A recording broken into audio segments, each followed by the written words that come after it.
Hi everyone, welcome back to my YouTube channel. ನಾನಿವತ್ತು ಒಂದು ಕಾನ್ಸೆಪ್ಟನ್ನ ತಗೊಂಡು ವಿಡಿಯೋ ಮಾಡ್ತಿದ್ದೀನಿ. ಅಂತಂದರೆ ಅದು ಏನು ಕಾನ್ಸೆಪ್ಟ್ ಅಂದರೆ, ಆಲ್ರೆಡಿ ನಾನು ಡೆಲಿವರಿದಾಗಿರ್ಬೋದು ಮತ್ತು ಪ್ರೆಗ್ನೆನ್ಸಿದಾಗಿರ್ಬೋದು ಇದೆಲ್ಲ ನಾನು ವಿಡಿಯೋ ಮಾಡಿ ಹಾಕಿದ್ದೀನಿ. ಇನ್ನು ಯಾರೆಲ್ಲ ನನ್ನ ಚಾನಲ್ನಲ್ಲಿ ಅದು ನೋಡಿಲ್ಲ ಅಂತಂದರೆ ಹೋಗಿ ನೋಡ್ಬೋದು. ಮೇಯ್ನಾಗಿ ಈಗ ನನಗೆ ಕಮೆಂಟ್ ಬಾಕ್ಸಲ್ಲಿ ಕೂಡ ಕಮೆಂಟ್ ಬರ್ತಿತ್ತು, ಮತ್ತು ಒಂದು 2-3 ಮೆಂಬರ್ಸ್ ಸಜೆಸ್ಟ್ ಇನ್ಸ್ಟಾಗ್ರಾಮಲ್ಲಿ ಕೂಡ ಇನ್ಬಾಕ್ಸ್ ಮಾಡಿದರು, DM ಮಾಡಿದರು. ಲೈಕ್ ಬಾಯ್ ಬೇಬಿ ಸಿಮ್ಟಮ್ಸ್ ನಿಮಗೆ ಯಾವ ರೀತಿ ಇತ್ತು, ಏನಿತ್ತು ಅದು ಸ್ವಲ್ಪ ಎಕ್ಸ್ಪ್ಲೇನ್ ಮಾಡಿ ಹೇಳಿ ಅಂತ. ಸೊ ನಾನು ಈ ವಿಡಿಯೋ ಮಾಡೋಣ ಅಂದ್ಬಿಟ್ಟು ಮಾಡ್ತಿದ್ದೀನಿ. ಮೊದಲಿಗೆ ನಾನು ಒಂದು ಹೇಳೋಕ್ಕೆ ಇಷ್ಟಪಡ್ತೀನಿ. ನನಗೆ ಒಂದು ಕಾನ್ಸೆಪ್ಟ್ ಇದ್ದಿದ್ದು, ಬಾಯ್ ಬೇಬಿ ಆಗಲಿ ಗರ್ಲ್ ಬೇಬಿ ಆಗಲಿ ಬಟ್ ಹೆಲ್ತಿಯಾಗಿರಬೇಕು ಮತ್ತು ನಾರ್ಮಲಾಗಿ, ಅಂದರೆ ಈಗಿನ ಕಾಲದಲ್ಲಿ ಹೆಲ್ತೇ ತುಂಬ ಇಂಪಾರ್ಟೆಂಟ್ ಅಂತ ಹೇಳ್ತೀವಿ. ಬಿಕಾಸ್ ಹೆಲ್ತ್ ಇದ್ದರೆ ನಾವು ಏನು ಬೇಕಾದರೂ ಇದು ಮಾಡ್ಕೋಬೋದು. ಸೊ ಹೆಲ್ತಿ ಬೇಬಿ ಆರಾಮಾಗಿ ಎಲ್ಲ ಮಗು ಥರ ಇರಲಿ ಅಂದ್ಬಿಟ್ಟು ನಾನು ತುಂಬಾ ಪ್ರೇ ಮಾಡ್ತಿದ್ದೆ ಗಾಡಲ್ಲಿ, ಅಂದರೆ ಬಾಬಾ ಅಲ್ಲಿ. ಲೈಕ್ ಹೆಲ್ತಿ ಬೇಬಿ ಕೊಡಿ, ಯಾವ ಬೇಬಿ ಆದರೂ ಪರವಾಗಿಲ್ಲ ಅಂತ. ಇನ್ನೊಂದೇನಪ್ಪ ಅಂತಂದರೆ, ಆ್ಯಕ್ಚುಲಾಗಿ ನನ್ನ ಹಸ್ಬೆಂಡ್ಗಾಗಿರ್ಬೋದು ನನಗಾಗಿರ್ಬೋದು ಸ್ವಲ್ಪ ಗರ್ಲ್ ಬೇಬಿನೇ ಇಷ್ಟ ಇದ್ದಿದ್ದು. ಬಿಕಾಸ್ ಗರ್ಲ್ ಬೇಬಿ ಅಂತಂದರೆ ಒಂಥರ ತುಂಬಾ ನಮಗೆ ಇಷ್ಟ. ಹೆಂಗೆ ಬೇಕಾದರೂ ರೆಡಿ ಮಾಡ್ಬೋದು, ಏನಾದರೂ ಮಾಡ್ಬೋದು ಅಂತ. ಬಟ್ ನಮ್ಗೆ ಆಗಿದ್ದು ಬಾಯ್ ಬೇಬಿ. ಪ್ರಾಬ್ಲಮ್ ಇಲ್ಲ, ಯಾವ ಬೇಬಿ ಆದ್ರೂ ಬೇಬಿನೇ. ಬಾಯ್ ಬೇಬಿ ಆಯಿತು. ಬಟ್ ಸಿಮ್ಟಮ್ಸ್ ಏನಿತ್ತು, ನನಗೆ ಯಾವ ಥರ ಟಾಪ್ 10 ಅಂದರೆ ಒಂದು 10 ಸಿಮ್ಟಮ್ಸ್ ಯಾವುದು ನನಗೆ ಮೆಜಾರಿಟಿಯಾಗಿ ಅನಿಸಿದೆ ಅಂದ್ಬಿಟ್ಟು ನಾನು ನಿಮಗೆ ಎಕ್ಸ್ಪ್ಲೈನ್ ಮಾಡ್ತೀನಿ. ನೀವು ಅದರಲ್ಲಿ ನೀವೇ ರಿಲೇಟೆಡ್ ಮಾಡ್ಕೋಬೋದು, ಅಂದರೆ ಯಾವ ಬೇಬಿ ಆಗುತ್ತೆ ಏನು ಅಂದ್ಬಿಟ್ಟು. ಆ್ಯಕ್ಚುಲಾಗಿ ಹಿಂದಿನ ಕಾಲದಲ್ಲಿ ತುಂಬಾ ದೊಡ್ಡವ್ರು ಹೇಳ್ತಾರೆ, ಹಾಗಿದ್ರೆ ಗರ್ಲ್ ಬೇಬಿ ಆಗುತ್ತೆ, ಹಿಂಗಿದ್ರೆ ಬಾಯ್ ಬೇಬಿ ಆಗುತ್ತೆ. ಅದು ಅವರವರ ಒಂದು ಡಿಪೆಂಡೆನ್ಸಿ, ಅಂದರೆ ನಂಬೋದು ನಮ್ಮದೇ ಇರೋದು ಎಲ್ಲ. ಸೊ ನಾನು ನಂಬ್ತಾ ಇದ್ನ ಇಲ್ವಾ ಅಂದ್ಬಿಟ್ಟು ಫಸ್ಟ್ ಹೇಳ್ತೀನಿ. ಟ್ರೈಪೋಡ್ ಇಲ್ಲದೆ ಇರೋ ಕಾರಣ ಸ್ವಲ್ಪ ಕೈ ಪೇಯ್ನ್ ಆಗ್ತಿದೆ, ಅಂದರೆ ಮೊಬೈಲ್ ಇಟ್ಕೊಂಡು ರೆಕಾರ್ಡ್ ಮಾಡೋದಕ್ಕೆ. ಬಟ್ ತುಂಬ ಒಂದು 2-3 ಮೆಂಬರ್ಸೇ ಇದ್ರ ಬಗ್ಗೆ ಬೇಗ ವಿಡಿಯೋ ಮಾಡಿ ಅಂದ್ಬಿಟ್ಟು ರಿಕ್ವೆಸ್ಟ್ ಇದ್ದಿದ್ದರಿಂದ ನಾನು ಈ ಒಂದು ವ್ಲಾಗ್ ಮಾಡ್ತಿದ್ದೀನಿ. ಟ್ರೈಪೋಡ್ ಇಲ್ದಿರೇ ಫೋನಲ್ಲಿ ಮಾಡೋದು ಸ್ವಲ್ಪ ಕಷ್ಟ ಅಂತಲೇ ಹೇಳ್ಬೋದು. ಈಗ ಮುಂಚೆ ಕಾಲದಲ್ಲಿ ಹೇಳ್ತಾ ಇದ್ದಿದ್ದು ಸಿಮ್ಟಮ್ಸ್ನ ನಾನು ಫಸ್ಟ್ ಹೇಳಿಬಿಡ್ತೀನಿ. ಅದಾದಮೇಲೆ ನನಗೆ ಏನು ಅನಿಸ್ತಿತ್ತು, ನನ್ನ ಒಂದು ಪ್ರೆಗ್ನೆನ್ಸಿ ಜರ್ನಿಯಲ್ಲಿ ಯಾವ ರೀತಿ ಸಿಮ್ಟಮ್ಸ್ ಇತ್ತು ಅನ್ನೋದನ್ನು ನಾನು ಫಸ್ಟ್ ಹೇಳ್ತೀನಿ. ನನಗೆ ಗೊತ್ತಿರೋ ಪ್ರಕಾರ ಎಲ್ಲರೂ ಹೇಳ್ತಾ ಇದ್ದಿದ್ದು, ತುಂಬಾ ಅಂದರೆ ಮಗು ಬಲಗಡೆ ವಾಲಿದ್ರೆ ಗಂಡು ಮಗು ಇರುತ್ತೆ, ಎಡಗಡೆ ವಾಲಿದ್ರೆ ಹೆಣ್ಮಗು ಇರುತ್ತೆ. ಫಸ್ಟು ಮೇಯ್ನ್ ಪಾಯಿಂಟು ಎಲ್ಲರೂ ಹೇಳೋದು ಅದನ್ನೇ, ಅಂದರೆ ಮಗು ಯಾವ ಕಡೆ ಟರ್ನ್, ನಾವು ಮಗು ಮೂಮೆಂಟ್ಸ್ ಆಗೋದು ಯಾವ ಕಡೆ ಜಾಸ್ತಿ ಇರುತ್ತೆ ಆ ಥರ ಅಂತ ಹೇಳ್ತಾರೆ. ನಂಬರ್ 1 ಪಾಯಿಂಟ್ ಇದೆ. ನಂಬರ್ 2 ಪಾಯಿಂಟ್ ಏನಪ್ಪ ಅಂತಂದರೆ, ಅಂದರೆ ಒಂದು ಗರ್ಭಿಣಿ ಅಂತ ಏನಿರ್ತಾರೆ ಅವ್ರದ್ದು ಸ್ಕಿನ್ ಟೋನ್, ಅಂದರೆ ಹೆಣ್ಮಗು ಇದ್ದರೆ ತುಂಬಾ ಲಕ್ಷಣ ಬರುತ್ತೆ ಮುಖದಲ್ಲಿ. ಗಂಡು ಮಗು ಇದ್ದರೆ ಮುಖ ಎಲ್ಲ ಬ್ಲ್ಯಾಕ್ ಆಗೋದು, ಇಲ್ಲಿ ಕತ್ತತ್ರ ಎಲ್ಲ ಏನಿದೆ ನೆಕ್ ಹತ್ರ ಎಲ್ಲ ಅದೆಲ್ಲ ಬ್ಲ್ಯಾಕ್ ಆಗೋದು, ಈ ಥರ ಆಗುತ್ತೆ ಅಂದ್ಬಿಟ್ಟು ನಾನು ಕೇಳಿರೋ ಪ್ರಕಾರ ಆ ಥರ ಹೇಳ್ತಿದ್ರು. Second symptom. ಮತ್ತು ಥರ್ಡ್ ಬಂದು ತುಂಬ ಏನಂತಾರೆ, ಡೆಲಿವರಿ ಬೇಗ ಆಗುತ್ತೆ ಗಂಡು ಮಗು. ಥರ್ಡ್ ಒನ್ ಬಂದು, ಗಂಡು ಮಗು ಇದ್ದರೆ 9 months 10 days ತುಂಬೋದ್ರ ಒಳಗಡೆನೇ ಡೆಲಿವರಿ ಆಗುತ್ತೆ. ಹೆಣ್ಮಗು ಇದ್ದರೆ 9 months ಆದಮೇಲೆ ಡೆಲಿವರಿ ಆಗುತ್ತೆ ಅಂದ್ಬಿಟ್ಟು ಕೂಡ ಹೇಳ್ತಿದ್ರು. ಮತ್ತು ಇನ್ನೊಂದು ಏನಪ್ಪ ಅಂತಂದರೆ, ಕಾಲು ತುಂಬ ಊದುತ್ತೆ ಗಂಡು ಮಗು ಇದ್ದರೆ, ಹೆಣ್ಮಗು ಇದ್ದರೆ. ಮತ್ತು ಹಾರ್ಟ್ ಬೀಟು ಅದೆಲ್ಲ ಚೆಕ್ ಮಾಡಿ ಮತ್ತು ಏನೋ ಕೈ ಮುಟ್ಟಿ ಇದೆಲ್ಲ ಹೇಳ್ತಾರೆ. ಬಟ್ ನಾನು ಅದನ್ನು ಯಾವುದೂ ನಂಬಲ್ಲ. ಬಿಕಾಸ್ ನನ್ನ ಒಂದು ಜರ್ನಿಯಲ್ಲಿ ಪ್ರತಿಯೊಂದು ಉಲ್ಟಾನೇ ಆಗಿದೆ ಅಂತಲೇ ಹೇಳ್ಬೋದು. ಈಗ ಬನ್ನಿ, ನನ್ನ ಒಂದು ಪ್ರೆಗ್ನೆನ್ಸಿ ಜರ್ನಿಯಲ್ಲಿ ಯಾವ ರೀತಿ ಇತ್ತು, ಯಾವ ಥರ ಸಿಮ್ಟಮ್ಸ್ ಇತ್ತು ಬಾಯ್ ಬೇಬಿ ಆಗೋದಕ್ಕೆ ಅಂತ. ಇದು ನಾನು ಮತ್ತೆ ಒಂದು ವಿಷಯ ಹೇಳ್ತೀನಿ, ಪ್ರತಿಯೊಬ್ಬರಿಗೂ ಇದೇ ಥರ ಇರುತ್ತೆ, ಇದೇ ಥರ ಇದ್ದರೆ ಬಾಯ್ ಬೇಬಿ ಆಗುತ್ತೆ ಈ ಥರ ನಂಬಬೇಕು ಅಂತ ನಾನು ಹೇಳಲ್ಲ. ಬಿಕಾಸ್ ಅದು ನಿಮ್ಮ ಇಷ್ಟ ಮತ್ತು ದೇವರ ದಯೆ ಅದು. ಬಟ್ ಸಿಮ್ಟಮ್ಸ್ ಒಬ್ಬೊಬ್ರಿಗೂ ಒಂದೊಂದು ಥರ ಇರುತ್ತೆ. ನನಗೆ ಯಾವ ರೀತಿ ಇತ್ತು ಅಂದ್ಬಿಟ್ಟು ಮಾತ್ರ ನಾನು ಶೇರ್ ಮಾಡ್ಕೊಳಕ್ಕಾಗತ್ತೆ. ನನ್ನ ಥರನೇ ಸಿಮ್ಟಮ್ಸ್ ಇರೋರು ಗರ್ಲ್ ಬೇಬಿ ಕೂಡ ಆಗಿರ್ಬೋದು, ಇಲ್ಲ ಬೇರೆ ಥರ ಸಿಮ್ಟಮ್ಸ್ ಇರೋರಿಗೆ ಬಾಯ್ ಬೇಬಿ ಕೂಡ ಆಗಿರ್ಬೋದು. ಸೊ ನನ್ನ ಪ್ರಕಾರ ಏನಪ್ಪ ಅಂತ ಹೇಳಿದ್ರೆ, ಎಲ್ಲ ಸೇಮ್ ಇರಲ್ಲ. ಬಟ್ ಒಂದೊಂದನ್ನು ನಂಬೋದು, ಒಂದೊಂದನ್ನು ನಂಬೋದಕ್ಕೆ ಆಗಲ್ಲ. ಬಿಕಾಸ್ ಅವರವರ ಒಂದು ಬಾಡಿ ಪೊಸಿಷನ್ಸ್ ಯಾವ ರೀತಿ ಇರುತ್ತೆ ಅದು ಅದ್ರ ಮೇಲೆ ಡಿಪೆಂಡ್ ಆಗುತ್ತೆ. ಸೊ ಈಗ ನನಗೇನಿತ್ತು ಅಂತ ಹೇಳ್ಬಿಡ್ತೀನಿ. ಒಂದು 10 ಸೈನ್ಸ್ ಹೇಳ್ತೀನಿ ನಾನು. ಫಸ್ಟ್ ಬಂದು ವಾಮಿಟಿಂಗ್ ಅಂತ ಹೇಳ್ತೀನಿ. ನನಗೆ ಗೊತ್ತಿರೋ ಪ್ರಕಾರ ಬಾಯ್ ಬೇಬಿಗೆ ವಾಮಿಟಿಂಗ್ ತುಂಬ ಆಗಲ್ಲ ಅಂತ ಹೇಳ್ತಾರೆ, ಮತ್ತು ಗರ್ಲ್ ಬೇಬಿ ಇದ್ದರೆ ತುಂಬ ವಾಮಿಟಿಂಗ್ಸ್ ಆಗುತ್ತೆ ಅಂತ ಹೇಳ್ತಾರೆ.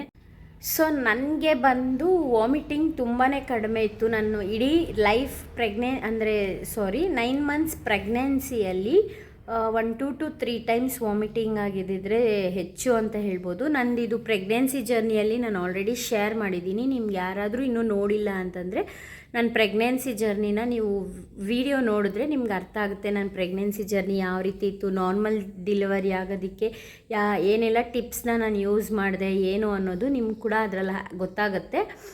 ಈಗ ಬಾಯ್ ಬೇಬಿ ಸಿಮ್ಟಮ್ಸ್ನ ಕೇಳಿದ್ದೀರಿ ಅಂದ್ಬಿಟ್ಟು ಈ ವಿಡಿಯೋ ಮಾಡ್ತಾಯಿದ್ದೀನಿ.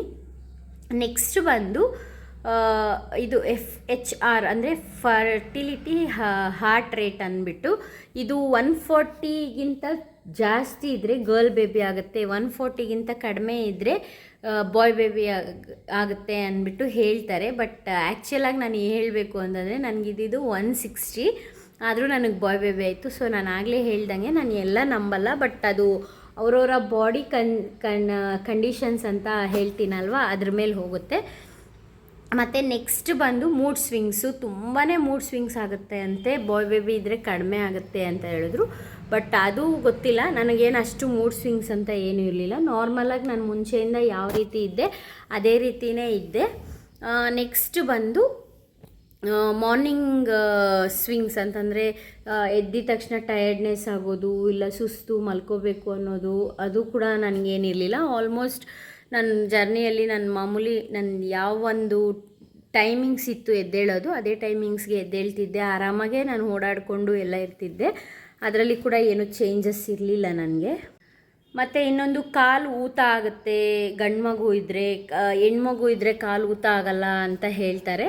ಅದು ನನಗೆ ಗೊತ್ತಿಲ್ಲ. ಬಿಕಾಸ್ ನನಗೆ ಬಂದು 9 ಮಂತ್ಸ್ ಆಗೋವರೆಗೂ ನನಗೆ ಯಾವುದೇ ರೀತಿ ಕಾಲು ಊತ ಆಗಿರ್ಬೋದು, ಕೈ ಊತ ಆಗಿರ್ಬೋದು, ಏನೂ ಆಗಿಲ್ಲ. ಬಟ್ ವೆಯ್ಟ್ ಮಾತ್ರ ನನಗೆ ಗೇನ್ ಆಗಿದೆ. ವೆಯ್ಟ್ ಗೇನ್ ಕೂಡ ತುಂಬ ಆಗಲ್ಲ ಅಂತ ಹೇಳ್ತಾರೆ ಬಾಯ್ ಬೇಬಿ ಇದ್ದರೆ. ನಾನು ಆಲ್ಮೋಸ್ಟ್ ಒಂದು 20 kgs ಜಾಸ್ತಿನೇ ಆಗಿದೆ.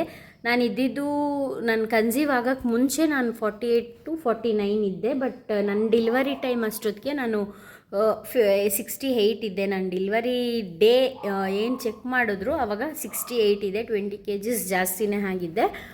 ಮತ್ತು ಬಂದು ಏನಂತಾರೆ, ಇದು ಬ್ಲ್ಯಾಕ್ ಮಾರ್ಕ್ಸ್ ಎಲ್ಲ ಆಗುತ್ತೆ ಗರ್ಲ್ ಬೇಬಿ ಇದ್ದರೆ, ಬಾಯ್ ಬೇಬಿ ಇದ್ದರೆ ಬ್ಲ್ಯಾಕ್ ಮಾರ್ಕ್ಸ್ ಆಗಲ್ಲ ಅಂತ.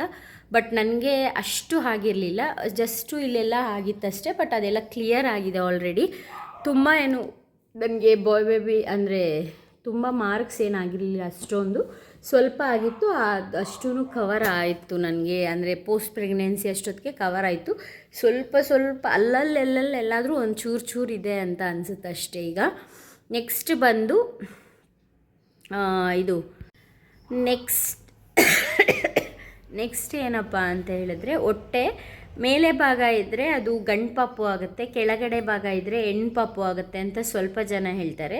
ಬಟ್ ಸ್ವಲ್ಪ ಜನ ಹೇಳ್ತಾರೆ ಕೆಳಗಡೆ ಇದ್ದರೆ ಗಂಡು ಪಾಪು ಆಗುತ್ತೆ, ಮೇಲೆಗಡೆ ಇದ್ದರೆ ಗರ್ಲ್ ಬೇಬಿ ಆಗುತ್ತೆ ಅಂದ್ಬಿಟ್ಟು ಉಲ್ಟಾ ಕೂಡ ಹೇಳ್ತಾರೆ. ಅದು ಗೊತ್ತಿಲ್ಲ. ಬಟ್ ಶೇಪ್ ವೈಸ್ ಅಂತ ಬಂದಾಗ ನಾನು ಒಂದು 2 to 3 ಮೆಂಬರ್ಸ್ನ ನಾನು ಕೂಡ ಕ್ಯಾಲ್ಕುಲೇಟ್ ಮಾಡಿದ್ದೀನಿ ಹೊಟ್ಟೆ ನೋಡಿ. ಅವ್ರದ್ದು ನೋಡಿದಾಗ ಅಂತಂದರೆ ಶೇಪು ಇವಾಗ ನಮ್ಮ ಹೊಟ್ಟೆ ಹಿಂಗಿದೆ ಅಂತಂದರೆ ಅದು ಹೀಗೆ ಒಂಥರ ಅದು ನಾನು ಹೇಳೋಕ್ಕಾಗಲ್ಲ. ಬಟ್ ಈ ಥರ ರೌಂಡ್ ಶೇಪಲ್ಲಿ ಬಂದರೆ ಅದು ಬಾಯ್ ಬೇಬಿ ಆಗುತ್ತೆ. ಬಟ್ ಅದು ಹಿಂಗೆ ಜಗ್ಗಿದೆ ಅಂತಾರಲ್ವ, ಆ ಥರ ಇದ್ದರೆ ಗರ್ಲ್ ಬೇಬಿ ಆಗುತ್ತೆ ಅಂತ ನಾನು ಬಿಲೀವ್ ಮಾಡಿದ್ದೀನಿ. ಅದು ನನಗೆ ಗೊತ್ತಿಲ್ಲ. ಬಿಕಾಸ್ 2 to 3 ಮೆಂಬರ್ಸ್ನ ನಾನು ಕಣ್ಣಲ್ಲಿ ನೋಡಿದಾಗ ನನಗೆ ಅನಿಸಿರೋದು ಅದೊಂದು, ಅದನ್ನು ಕೂಡ ನಾನು ಬಿಲೀವ್ ಮಾಡ್ತೀನಿ. ನೆಕ್ಸ್ಟ್ ಬಂದು ಖಾರ ತುಂಬ ತಿಂತಾಯಿದ್ರೆ ಬಾಯ್ ಬೇಬಿ ಆಗುತ್ತೆ, ಸ್ವೀಟ್ ಇಷ್ಟ ಆದರೆ ಪ್ರೆಗ್ನೆನ್ಸಿಯಲ್ಲಿ ಗರ್ಲ್ ಬೇಬಿ ಆಗುತ್ತೆ, ಈ ರೀತಿ ಹೇಳ್ತಾರೆ. ಅದೇ ಬಟ್ ಹೌದು, ಸ್ವೀಟು ಕೂಡ ನನಗೆ ಇಷ್ಟ ಆಗ್ತಿತ್ತು. ಅಂದರೆ ಪ್ರೆಗ್ನೆನ್ಸಿಯಲ್ಲಿ ನಾನು ಮುಂಚೆ ಸ್ವೀಟ್ಸ್ ಇಷ್ಟಪಡ್ತಿರ್ಲಿಲ್ಲ. ಬಟ್ ಪ್ರೆಗ್ನೆನ್ಸಿಯಲ್ಲೇ ನಾನು ಕೂಡ ಸ್ವೀಟ್ನ ಇಷ್ಟಪಡೋಕ್ಕೆ ಸ್ಟಾರ್ಟ್ ಮಾಡಿದ್ದು. ಅದಾದಮೇಲೆ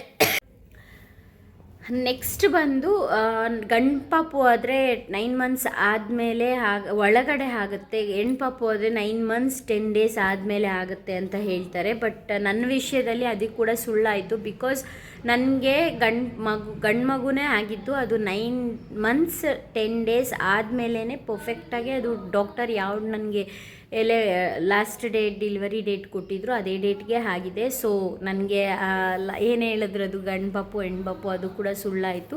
ಸೊ ಇದು ಕೂಡ ಒಂದು ನನಗೆ ಎಕ್ಸ್ಪೀರಿಯನ್ಸ್ ಆಗಿದ್ದು. ಮತ್ತು ಇನ್ನೊಂದೇನಪ್ಪ ಅಂತಂದರೆ BP ಮಗು ಹೆಣ್ಣು ಪಾಪು ಇದ್ದರೆ ಕಡಿಮೆ ಆಗಿರುತ್ತೆ, ಗಂಡು ಪಾಪು ಇದ್ದರೆ ಜಾಸ್ತಿ ಆಗುತ್ತೆ ಅಂತ ಕೂಡ ಹೇಳ್ತಿದ್ರು. ನನಗೆ BP ನಾರ್ಮಲಾಗೇ ಇತ್ತು.